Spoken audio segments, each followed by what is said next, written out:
বাকীকেইটা ঘৰ এমপ্লয়ী বাগানো নহয় বাকীখিনি লৈ কথা নাই মই যোনটো আপোনাক কৈছো যে 2018 চনত চাওক 1988ত তেখেতৰ দেউতাকে ৰিটায়াৰ কৰিছে সুভাষ সিঙে চাকৰি ল'লে তেওঁ চাকৰি নল'লে তেওঁ বেচিকেলি মই ক'বলৈ গ'লে তেওঁ পইচা ধাৰত দিয়ে সুতত দিয়ে আৰু সুতত পইচা উঠাই তেওঁ তেনেকৈ কৰি থাকে আৰু তেওঁ অলপমান পলিটিকেলি অলপমান ছ'চিয়েলি এক্টিভ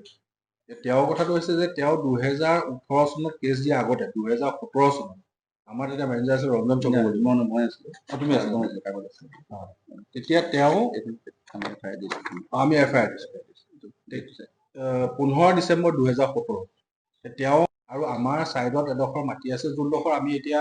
স্মল টি গ্ৰ'ৱাৰ্ছ এছ'চিয়েশ্যনক আমি ডনেট কৰিছোঁ তেওঁলোকৰ এটা অফিচ বনাবৰ কাৰণে আমাৰ বহুতখিনি স্মল টি গ্ৰ'ৱাৰ্ছ আমাৰ লগত এছ'চিয়েটেড আছে যোনে আমাক পাত দিয়ে আমি বিচাৰোঁ যে তেওঁলোকৰ এটা শাখা তাত অফিচ হওক মাটিডোখৰ আমি বাগানৰ পিনৰ পৰাই তেওঁলোকক দিছোঁ আৰু প্লাছ সহায়ো কৰিছোঁ যাতে তাত অফিচ এটা কৰক অফিচটা অলৰেডি তাত হৈ আছে তাৰ ছাইডৰ মাটিখিনি তেওঁ দখল দিবলৈ গ'ল ফেঞ্চিং দি পেলাই তেওঁ ক'লে যে এইডোখৰ মোৰ মাটি অথচ আমাৰ কাগজ আছে আমি সদায় খেতি কৰি আহিছোঁ প্লাছ আমি ৰাজহ দি আহিছোঁ চ' আমাৰ লিগেল ৰাইটছ আছে মাটিডোখৰ তেওঁ চবতে মানে গৈ পেলাই দা কটাৰী উলিয়াই মোৰ মেনেজাৰক ভাবুকি দিয়ে আৰু তাৰপিছত তেওঁলোকক আমি কেইবাবাৰো ৰিকুৱেষ্ট কৰিলোঁ যে এনেকৈ যদি সদায় দম বালি মাৰি থাকে তাৰপিছত আমি নেক্সট ষ্টেপটো কি ল'ব লাগিব যে আমি পুলিচক জনাব লাগিব আমি পুলিচক জনালোঁ আৰু আমি চাৰ্কল অফিচাৰক জনালোঁ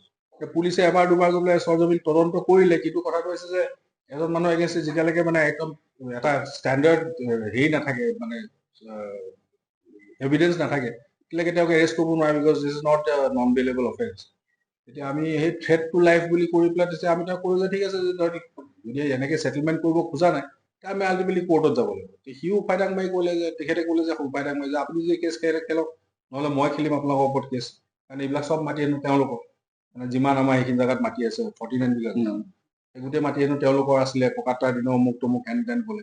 মই ঠিক আছে নহয় কোৰ্টত ছেটেল হওক বস্তুটো কাৰণ কেলে আমি লিগেল বেকগ্ৰাউণ্ডৰ পৰা অহা মানুহ আমিতো আৰু ৰাস্তাত বহি ছেটেলমেণ্ট কৰা নহয় বা আমি কাজিয়া পেচাল কৰিবলৈ নাযাওঁ ডাইৰেক্টৰ বাহনীতি কোম্পানী আজি এইটো ক্লিপ দিব লগা হৈছে কাৰণ কেলৈ আমাৰ বাগানৰ বিষয়ে আৰু আমাৰ কিছুমান এটা এভিকশ্যন হৈছিল তাৰ বিষয়ে অলপমান ভুল তথ্য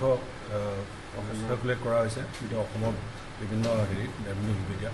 সেইকাৰণে মই এইটো ক'ব বিচাৰোঁ যে উচ্ছেদটো প্ৰথম কথা হৈছে যে উচ্ছেদৰ গুৰিটো কি আছিলে গুৰিটো এইটো আছিলে যে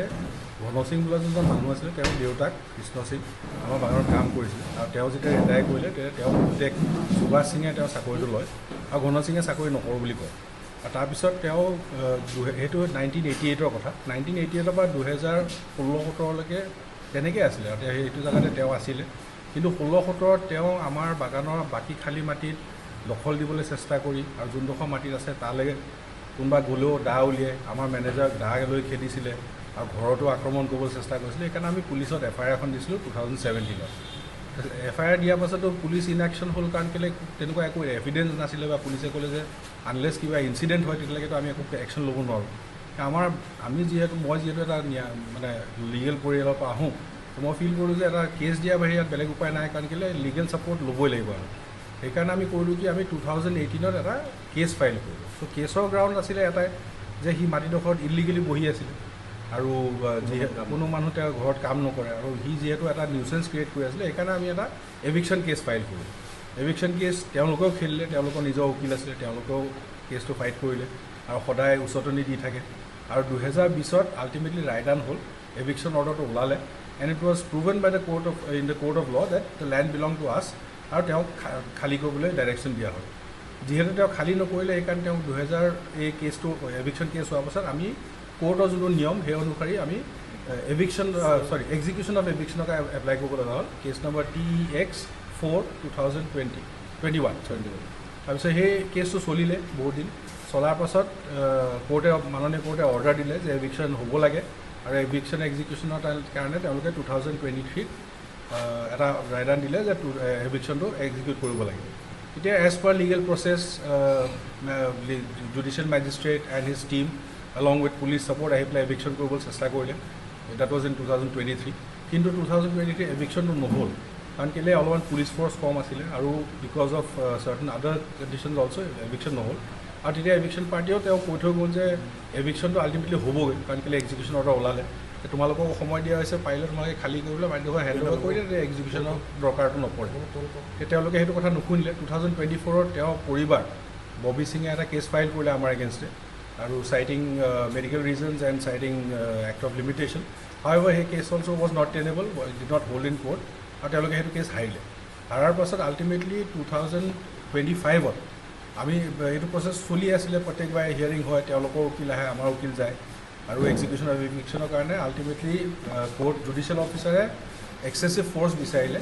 both police and judicial, to carry out the execution. আৰু যিহেতু এইটো কোৰ্ট অৰ্ডাৰ আছিলে, এক্সিকিউশ্যনটো কৰিবই লাগিব, সেইকাৰণে 2 তাৰিখে 2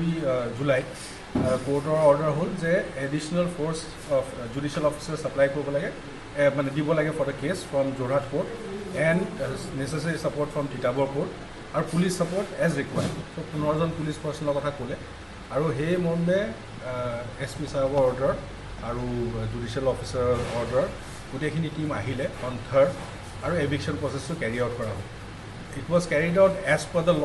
এজ পাৰ দি এক্ট, আৰু কোনো তাত ভায়লেশ্যন হোৱা নাই। এডিকুৱেট টাইম দিয়া হৈছিলে for vacation of the property, আৰু যিহেতু এটা কনষ্ট্ৰাকশ্যন পকা ঘৰ এটা তেওঁলোকে during the case, during the duration of the case বনাইছিলে, so' it was a sub judice construction. So' কোৰ্টে ক্লিয়াৰ অৰ্ডাৰ দিছিলে that it should be demolished and all other constructions within the property should be demolished. Everything was demolished. However, on humanitarian grounds and me being a believer in God, I requested the judicial party not to demolish the temple premises. এটা তেওঁ ঘৰৰ মুখত এটা মন্দিৰৰ type এটা ঘৰ এটা আছিলে, সেইটো আমি ডেমলিছ কৰা নাই, এতিয়াও এইটো তেনেকৈ আছে। And demolition was done by the court. আমি অকল তাত এছিষ্টেঞ্চ দিছোঁ এজ পাৰ দ্য ল, আৰু আমাৰ তাত কোনো ভায়লেশ্যন অফ ল নাই, আৰু আমি কেতিয়াও ল নিজৰ হাতত লোৱা নাই। আৰু যিখিনি বস্তু তথ্য বা যিখিনি ইনফৰ্মেশ্যন মানুহে চাৰ্কুলেট কৰিছে in the media, it is totally against আছ, আৰু ইট ইজ মিছ ইনফৰ্মেশ্যন। কাৰণ কেলৈ তেওঁলোকে ইনফৰ্মেশ্যনটো ওৱান ছাইডেড লৈছে। যোনজন মানুহ ইমান দিন আজি ঘন সিং হৈ আছিলে, এতিয়া যেতিয়া এভিকশ্যন হ'ল তেওঁ লাহেকৈ ঘন তাঁতি হৈ গ'ল। So' this is again very laughable matter, যে কেনেকৈ মানুহে নিজৰ টাইটেল চেঞ্জ কৰি দিছে just to get sympathy from the people of Assam. আৰু মই বিশ্বাস কৰোঁ যে মানুহে আমি যোনটো প্ৰচেছ ফ'ল' কৰিছোঁ সেইটোত বিশ্বাস ৰাখিব, আৰু আমি যিহেতু ন্যায়িকভাৱে কামটো কৰিছোঁ, সেইকাৰণে এই মিছ ইনফৰ্মেশ্যনবিলাকক যাতে ছাপোৰ্ট নিদিয়ে আৰু ফ'ল' নকৰে। হান্দের নিজের ভাষায় বলতে খুঁজছি যে হান্দের বাগানটা আজি ইমান সুন্দরভাবে পরিচালনা করে আহি তো আমরা আজি একটা ভুল ধারণা হান্দের যিকোনো বাহিরা মানুষে একটা ভুল ভাব ইটালিছে যে বাগানিয়া মানুষকে ঘর উচ্ছেদ করছে, কিন্তু আমি স্পষ্টীকরণ আজি এই হিসাবে দিব খুঁজছি যে হান্দের বাগানটাই কাম নাই করা মানুষ একদম আরামসে জেগায় ঘর দুয়ার করে কামাই খায় আহে। কিবা যদি কাৰোবাৰ যদি বিপদ হয় আমাৰ বাগান কমিটিয়ে আমাৰ মাননীয় পৰিচালক মহোদয় তথা কিছু ক্ষেত্ৰত আমাৰ সঞ্চালক মহোদয়লৈ যোগাযোগ কৰি কাৰোবাৰ যদি ঘৰ বনাবলগীয়া থাকে ওমানটা যদি টাকা পইচা ওয়ার থাকে ও যদি বলে নাই স্যার আপনি মোক সহায় করক, বাগান কমিটিকে বললো যে আমাদেরকে সহায় কর, আমরা ঘর অলপ ভালকে বনাতে খুঁজছি। যিকোনো বাহিৰা মানুহে যদি আছে আমাদেৰ লাইন ভিতৰে দেখতে খুঁজলে আমৰা দেখাই দিতে পাৰবো। হান্দেৰ মাননীয় পৰিচালক মহোদয়ে সহায় যোগেদি কিছুমান মানুহ ডাঙৰ ডাঙৰ ঘৰ বনাইছে। হান্দেৰ বাগানে সঞ্চালক মহোদয় পৰিচালক মহোদয় ঘৰ ভাঙাৰ কোনো যি বাহিৰা মানুহে যি বদলাম একটা আনতে খুঁজছে ও বদলামটালে আমরা এটাই বলতে খুঁজছি ও মানুহগুলা প্রথমে আছে এখন হান্দের বাগানে আমরা আহি সামুদ্রিক সংঘর প্রাথমিক সংঘ আহি হান্দের আর্চা যিকোনো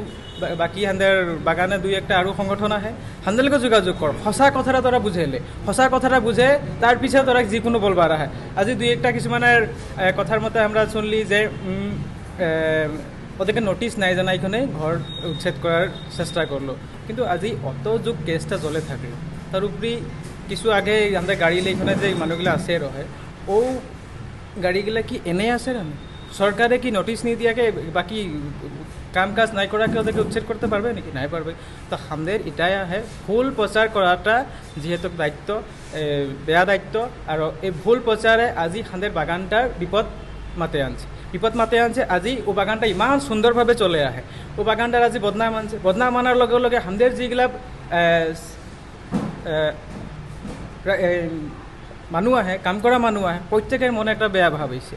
যে ওদের কারণে আমাদের আজি বিপদ আইবলগীয়া হয়েছে, ওদের কারণে আমার আজি বিপদ আইবলগীয়া। তো আমরা অনুরোধ জানাচ্ছি যে ভুল কোনো ধারণা প্ৰচাৰ কৰাটা বন্ধ কৰিব লাগে আৰু যিটা সঁচা শিকে সঁচাৰ থ্ৰুদি যাব লাগিব তো আমাদের অনুরোধ বাকি যিসকলে এই নিউজের মাধ্যমে দেখছে আমাদের একটা অনুরোধ ওদেরকে আমি পুনর্বার অনুরোধ জানাচ্ছি যে তোরা আছে ইয়া দেখ কথাটা বুঝ আমরা আহি আমাদের লোক কথা বার্তা পাত যদি কিবা ভুল আকো বা হেৰি হচ্ছে আমরাও সলিউশন করব আর লগে এটাই অনুরোধ করছি যে আমাদের বাগানটার বদনাম করার চেষ্টা যাতে নাই করুক এটা একটা